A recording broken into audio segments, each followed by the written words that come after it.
Hello दोस्तों, जय हिंद दोस्तों। Good morning all of you. अब बात करते हैं इतिहास का वर्गीकरण। लास्ट क्लास में हमने आपको इतिहास की बेसिक जानकारी दी थी कि इतिहास क्या होता है, इसके इनके पिता कौन है। अब बात करते हैं इतिहास की वर्गीकरण। इतिहास का वर्गीकरण मुख्यतः तीन भागों में रखा जाता है। एक आता है आपका प्रागैतिहासिक काल, दूसरा आता है आदिऐतिहासिक काल, तीसरा आता है ऐतिहासिक काल। हम बात करते हैं पहले नंबर में प्रागैतिहासिक काल। प्रागैतिहासिक काल में पुरापाषाण काल, मध्यपाषाण काल और नवपाषाण काल आता है।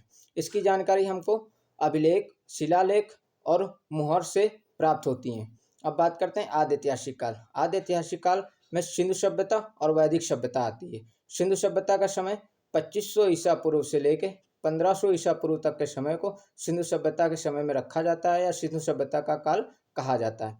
अब बात करते हैं वैदिक सभ्यता। वैदिक सभ्यता का समय 1500 ईसा पूर्व से लेके 600 ईसा पूर्व तक है और इसमें हम आपको ऋग्वैदिक काल और उत्तर वैदिक काल के बारे में जानकारी देंगे।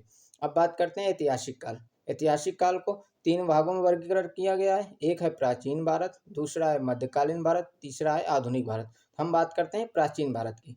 प्राचीन भारत का समय 600 ईसा पूर्व से लेके 712 ईस्वी तक का समय होता है। इसके अंतर्गत आप महाजनपद का उदय, मगध साम्राज्य का उदय, मौर्य काल, मौर्योत्तर काल, गुप्त काल और हर्षवर्धन के शासन का समय आता है।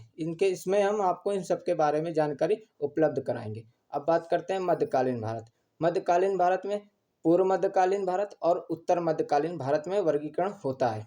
इसमें आपका पूर्व मध्यकालीन के अंतर्गत में आपको 800 ईस्वी से लेके 1200 ईस्वी तक का समय पूर्व मध्यकालीन भारत माना जाता है और इसे राजपूत काल भी कहा जाता है। अब बात करते हैं उत्तर मध्यकालीन भारत। उत्तर मध्यकालीन भारत में 1206 ईस्वी से लेकर 1707 ईस्वी तक का समय मध्यकालीन भारत आता है। इसमें आपका दिल्ली सल्तनत, मुगल साम्राज्य और दक्षिण भारत का साम्राज्य आता है। इसमें दक्षिण भारत के साम्राज्य में आप चोल है, चेर, पल्लव, तुलु और पांड्य साम्राज्य के बारे में पढ़ेंगे।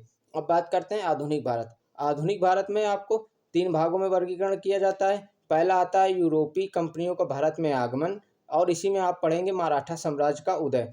दूसरा आता है आपका 1857 की क्रांति और अन्य जन आंदोलन और विद्रोह। तीसरा नंबर पे आप पढ़ेंगे भारतीय राष्ट्रीय आंदोलन का चरण। धन्यवाद दोस्तों।